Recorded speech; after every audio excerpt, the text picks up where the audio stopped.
నేను వివిధ సమయాల్లో వివిధ విషయాలు టేకప్ చేశాను. ఈ రోజు నేను రైతు బజారుకి వెళ్ళాను.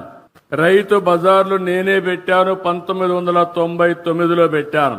ఆ రోజు ఒక మంచి ఉద్దేశంతో రైతులకు గిట్టుబాటు ధర రావాలి, వినియోగదారులకు నాణ్యమైన తక్కువ ధరకే కూరగాయలు గాని వ్యవసాయ ఉత్పత్తులు ఇవ్వాలని ఆ రోజు ఈ కాన్సెప్ట్ తీసుకొచ్చాం.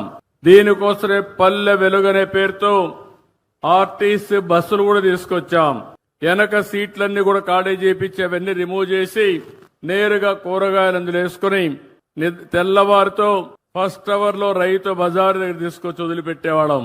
దానివల్ల చాలా మంది రైతులు మధ్య దళారులు లేకుండా వాళ్ళంతా వాళ్ళ యొక్క పండించిన పంటలు అమ్ముకునే పరిస్థితికి వచ్చారు.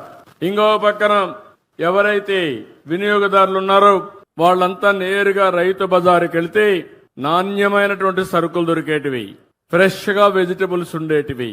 అలాంటిది ఆ కాన్సెప్ట్ మీరు చూస్తే ఈ రోజు 125 రైతు బజార్లే మన దగ్గరున్నాయి. కానీ కారణాలు ఏదైనా కావచ్చు గాని కాలక్రమేణా దీనిపైన శ్రద్ధ పెట్టలేకపోయారు.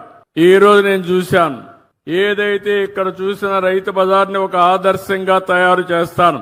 పక్కన భూమి ఉంది, 6 కోట్ల రూపాయలు శాంక్షన్ చేసి 1 సంవత్సరం లోపల అండర్ గ్రౌండ్ పార్కింగ్ కూడా పెట్టి ఒక బెస్ట్ రైతు బజారుగా తయారు చేసే బాధ్యత ఈ ప్రభుత్వం తీసుకుంటామని చెప్పి కూడా నేను మీకు తెలియజేస్తున్నా. ఇప్పుడు సబ్జీ కూలర్లు కూడా వచ్చాయి.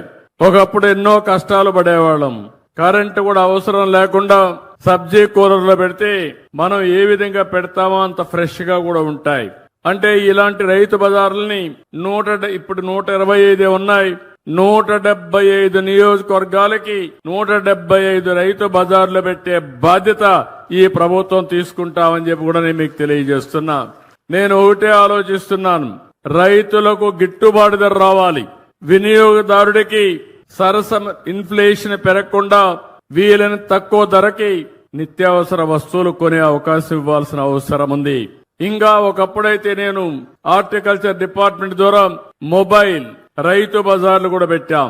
ఇలాంటి వినూత్నమైన కార్యక్రమాలతో ముందుకు పోయి మీ ఇంటి దగ్గరనే కూరగాయలు గాని, ఇప్పుడిప్పుడు నేచురల్ ఫార్మింగ్ వచ్చింది, ఆర్గానిక్ ఫుడ్ కూడా వచ్చే పరిస్థితి వచ్చింది. అవన్నీ కూడా ఏం చేయాలో చేస్తామని చెప్పి కూడా నేను మీకు తెలియజేస్తున్నాను.